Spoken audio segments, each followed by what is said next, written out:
Salut à toutes et à tous, c'est Stéphane pour la chaîne Foilier, je vous remercie de me retrouver chez moi, et donc chez vous. C'est le dernier épisode, le 9e et dernier épisode consacré à la lecture de Dedans dehors de l'Observatoire international des prisons violences faites aux femmes. La prison est-elle la solution? On a vu beaucoup de choses, et on va voir, pour terminer, un entretien absolument passionnant sous forme d'interview, dont le titre est « Le système pénal ne résout rien », à travers les yeux d'une abolitionniste du système carcéral américaine, qui est aussi une universitaire, qui a un discours passionnant. Ça va conclure du coup notre cycle sur la lecture de ce magazine. J'espère très sincèrement que ça vous aura intéressé. Je vous souhaite un très bon épisode à tous et toutes. Dernier article du numéro d'avril 2023, Dedans dehors, violences faites aux femmes, la prison est-elle la solution? Observatoire international des prisons, section France. C'est un entretien entre Laure Anelli et Gwenola Ricordo, militante abolitionniste et professeure abolitionniste du système carcéral, hein, entendez bien, hein.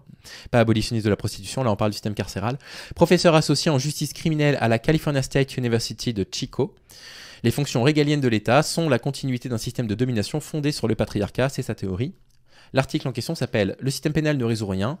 C'est un entretien que je vais vous résumer avec 5 des 10 questions qui lui sont posées. Laure Anelli lui demande « Vous êtes féministe et vous plaidez pour l'abolition de la prison, quand la tendance est plutôt à l'accroissement de la répression vis-à-vis des auteurs de violences faites aux femmes. Pouvez-vous expliquer cette position? Que répondez-vous à celles et ceux qui estiment que la prison est le seul moyen de protéger efficacement les victimes ?»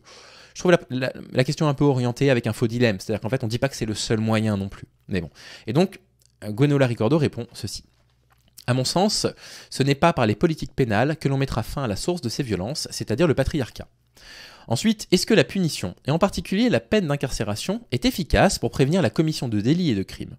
Est-ce efficace pour réhabiliter les personnes qui ont commis ce type d'acte? À ces deux questions, on peut répondre non. Que fait réellement la prison? Elle permet de mettre à l'écart, pour une période donnée, certains auteurs de violences, une minorité d'entre eux en réalité. Mais résout-on pour autant le problème des violences sexuelles conjugales? Penser que la prison puisse être un lieu où les hommes auteurs de violences faites aux femmes vont désapprendre les normes liées à la virilité et au patriarcat, c'est tout à fait contestable. Ça se saurait si la prison était un lieu de rééducation féministe. La seule fonction que l'on peut reconnaître à la prison, c'est son caractère rétributif, punitif, de faire une forme d'équivalence entre le préjudice des unes et le châtiment des autres. Mais on peut avoir des aspirations un petit peu plus élevées en termes de justice que simplement la violence. La vengeance, pardon. Très clair, très net. Intéressant. Deuxième question. Certaines associations comme l'OIP, l'Observatoire international des prisons, dont je vous lis le magazine, promeuvent des alternatives en milieu ouvert. Un moindre mal, une fausse route? Et elle répond évidemment, on peut reconnaître un bénéfice aux peines en milieu ouvert lorsqu'on les compare à la prison. La réticence que l'on peut avoir d'un point de vue abolitionniste vient notamment du fait que très souvent, ce qui est présenté comme des alternatives finit à s'ajouter à l'arsenal pénal et contribue à ce qu'on appelle l'extension du filet pénal, c'est-à-dire que des personnes qui auparavant n'auraient pas fait l'objet d'une mesure judiciaire finalement le deviennent avec l'instauration de ces alternatives. Et donc elle reproche que la justice soit encore plus, je ne sais plus comment elle a utilisé le mot, condamne encore plus de personnes. Mais surtout on reste dans une approche punitive. Or pour nous, les abolitionnistes de la prison, il ne s'agit pas de punir moins sévèrement, mais de ne plus punir du tout, en considérant que la punition ne résout rien, ce que les gens admettent du reste très largement quand il s'agit de leurs enfants. Bon, je ne suis pas sûr de ça, que la punition ne résolve rien. C'est une vision extrêmement radicale abolitionniste de la prison, qui mérite évidemment qu'on lui accorde le temps de la lecture. Ça n'est pas mon opinion, c'est peut-être votre opinion, c'est peut-être pas votre opinion.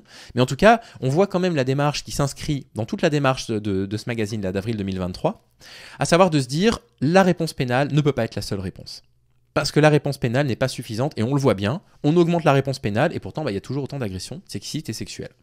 Donc c'est pas la seule réponse. Nouvelle question, au-delà de son aspect punitif.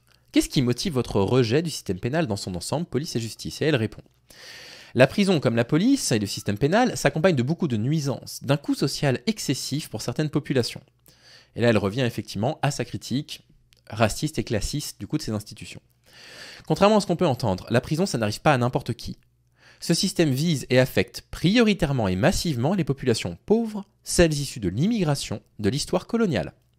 Même si on se focalise sur les violences sexuelles, on se rend compte que les personnes condamnées pour viol en France sont quasiment à 100% pauvres et immigrées, alors même que les enquêtes de victimation montrent que ces violences touchent tous les milieux sociaux, et là, je suis obligé d'être d'accord avec elle. Le système pénal, en se focalisant sur tout ce qui tourne autour des violences interpersonnelles, détourne l'attention des problèmes structurels, à savoir les inégalités sociales, le capitalisme, le patriarcat, qui sont au fondement de ces violences. Pour les abolitionnistes, la prison, la police, etc. ne fonctionnent pas pour nous protéger des crimes et des délits, puisqu'ils se produisent malgré tout, mais servent à maintenir la domination de l'État dans un système inégalitaire. Le droit et le système pénal sont au service de la domination. Il y a là un enjeu stratégique. Si on veut détruire ces systèmes de domination, on va nécessairement trouver le système pénal sur notre route. Ça, c'est intéressant. Ça me fait cheminer. Effectivement, est-ce que le système judiciaire, la police, la prison luttent en quoi que ce soit contre le patriarcat, contre le capitalisme? Non. Non, là-dessus, je dois avouer que ça me fait travailler. Pourquoi, alors que les violences de genre traversent tous les milieux sociaux, les personnes emprisonnées pour ce type de faits sont majoritairement issues de milieux populaires et racisés? Et elle répond, c'est lié à tous les biais racistes et classistes de la justice, mais aussi des victimes. On sait qu'aux États-Unis, mais sans doute aussi ailleurs, les victimes ont plus tendance à porter plainte contre un auteur non blanc, parce qu'elles savent intuitivement que si l'auteur est un homme blanc, elles auront moins de chances d'être entendues. Et là, il y a incroyable cette phrase, c'est dit de façon tellement ciselée, tellement précise. Ça me fait frissonner. C'est peut-être aussi parce que les pauvres ont plus l'habitude et acceptent davantage d'être questionnés sur leur vie intime qu'il y ait des formes d'intervention médico-sociale dans leur vie privée. A l'inverse, les gens plus privilégiés vont avoir d'autres ressources à leur disposition. Pour simplifier, peut-être qu'une femme issue d'un milieu favorisé victime de VSS aura plus facilement accès à un nouveau logement, un suivi psy et aura davantage de temps pour s'occuper d'elle. Alors que le seul recours d'une femme pauvre sera d'en parler à l'assistante sociale, d'enclencher quelque chose qui va mener assez naturellement vers le pénal, avec des injonctions de la part des services sociaux et des associations de victimes à aller porter plainte. C'est passionnant. C'est passionnant. C'est tellement dans ma démarche récente de sortir d'une vision de la lutte antisexiste purement intellectuelle et de l'ancrer dans les différentes luttes, dans les courants intersectionnels et de m'intéresser à toute une série de choses de sciences sociales, d'aller regarder les vidéos de Paduring, même si vous savez très bien que Paduring et moi on peut pas se blairer. Mais c'est important quoi. C'est vraiment vraiment important. Ah, me parlez pas de Paduring dans les commentaires, hein, vraiment, s'il vous plaît, hein, ça va encore plus m'énerver. Hein. Nouvelle question. Ah ça y est, on parle de Paduring et je suis sur les nerfs. Pour vous, le système pénal échoue à répondre aux besoins des victimes. Pourquoi? Très intéressant. Elle explique que le système pénal ne répond pas aux besoins des victimes. Je m'inscris, c'est sa réponse, dans la perspective de l'abolitionniste Ruth Morris, pour qui les victimes ont 5 besoins essentiels. Un besoin de reconnaissance du préjudice qu'elles ont subi, en particulier sur les violences à caractère sexuel. Le besoin de vérité. On peut dire que ce besoin trouve rarement satisfaction dans le procès pénal. Ça, c'est très vrai. Notamment parce que les personnes poursuivies ont intérêt à se défendre pour éviter une lourde peine et donc ne diront pas la vérité. Le besoin de réparation, et on sait que le système pénal n'est pas fait pour réparer les victimes mais pour sanctionner les auteurs. Le besoin de donner du sens, mais là encore le système pénal n'est pas fait pour ça. Et le besoin de sécurité des victimes. Être victime, c'est sans doute craindre de nouvelles violences de la part d'une personne en particulier, mais c'est souvent un sentiment de vulnérabilité plus général, et ça c'est tellement vrai. C'est tellement vrai. La réponse pénale d'un agresseur ne va pas faire que la victime d'une agression sexuelle, d'un seul coup, n'a plus peur des hommes. Ben, j'avoue de la moustache, je vous permets pas. Il est beau mon bouc, regardez. En plus, ça fait 10 jours que je me suis pas rasé. Finir par avoir la barbe d'Antoine Goya, on va plus pouvoir nous différencier. Dans les cas où les... oui, d'accord, ok, j'ai tenté de lire une phrase et j'ai échoué. C'est des choses qui arrivent, hein. On n'est pas toujours au top. Hein. Dans les cas où les violences s'inscrivent dans des rapports de dépendance, ils ne donnent pas non plus un travail, un logement, les conditions matérielles qui permettent à la victime d'être moins vulnérable. Les inégalités sociales sont aussi le creuset, pour certaines femmes, de formes de victimation. Je vous lis encore, je voulais pas vous en lire plus, mais je me permets de vous lire encore 2 questions si ça vous ennuie pas, parce que je trouve cet entretien passionnant. L'Observatoire international des prisons est fréquemment saisi par des femmes, conjointes d'hommes incarcérés, pour des violences commises contre elles, qui se voient refuser des permis de visite ou de communiquer, parfois sur seule décision du directeur de l'établissement.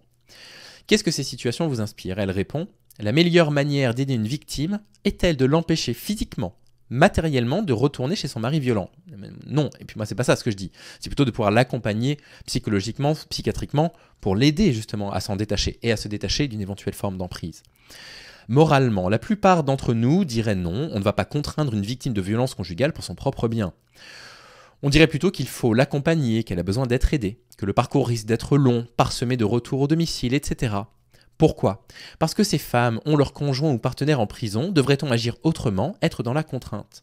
On leur renie une fois de plus le droit à l'autonomie dans leur prise de décision. L'enjeu devrait moins être de faire appel à un État soi-disant protecteur que de construire collectivement des ressources aux victimes de violences conjugales. Conclusion de cette série de 8-9 épisodes du coup. Que faudrait-il faire alors ? Et elle répond, dans mon dernier livre que je suis en train de lire, et je vous en ferai une lecture, 1312 raisons d'abolir la police, je reviens sur les débats stratégiques qui traversent l'abolitionnisme et je décris 3 options. La première est celle de la destruction, la voie insurrectionnaliste. La deuxième est l'abandon ou la désertion, avec la construction d'alternatives comme nous venons de l'évoquer. En bref, c'est l'idée de rendre le système obsolète, pour reprendre les mots d'Angela Davis. Enfin, il y a le démontage, une vision procédurale de l'abolition, par étapes, par exemple en décriminalisant, en décarcéralisant, etc. Pour dire les choses rapidement, je pense que chacune de ces stratégies est nécessaire et non suffisante. Pour les gens qui me suivent sur YouTube, j'espère que cette série de 9 épisodes vous aura intéressé, que ça vous aura donné matière à réfléchir. Moi, c'est le cas. Je ne vais pas faire un bilan de tout ce qu'on a vu, mais il y a des choses quand même qui me font réfléchir. Oui, effectivement, il faut faire aussi des choses autour des auteurs de victimes. C'est un truc que je n'ai pas voulu entendre pendant des années, il va falloir que je l'entende, parce que réellement, ça a quelques répercussions positives, apparemment. Non, la réponse pénale n'est pas la seule réponse positive. Vraisemblablement, la réponse pénale avec des peines de prison lourdes est totalement contre-productive, qu'il va falloir qu'on réfléchisse à ça. Oui, il y a des perspectives. On peut penser à des solutions alternatives à la prison tout en voulant malgré tout pénaliser le viol. Ça, c'était la position des féministes des années 70, comme vous l'avez vu dans l'épisode d'hier ou avant-hier, entre autres de Gisèle Halimi et d'autres. Et donc, voilà ce que je voulais vous dire. Voilà ce que je voulais vous lire. Voilà la production des sciences sociales actuelles, d'abolitionnistes du système carcéral, qui se pose la question de comment on peut intervenir différemment. Alors, les propos sont parfois un peu caricaturaux, ils sont parfois un petit peu radicaux, mais après tout, pour une personne qui, sur sa chaîne, tient beaucoup de propos radicaux, je l'entends. J'entends leur prise de position et je vais cheminer par rapport à tout ça, et j'espère que vous cheminerez également un petit peu aussi de votre côté. On en reparlera dans un prochain live avec plaisir. Salut!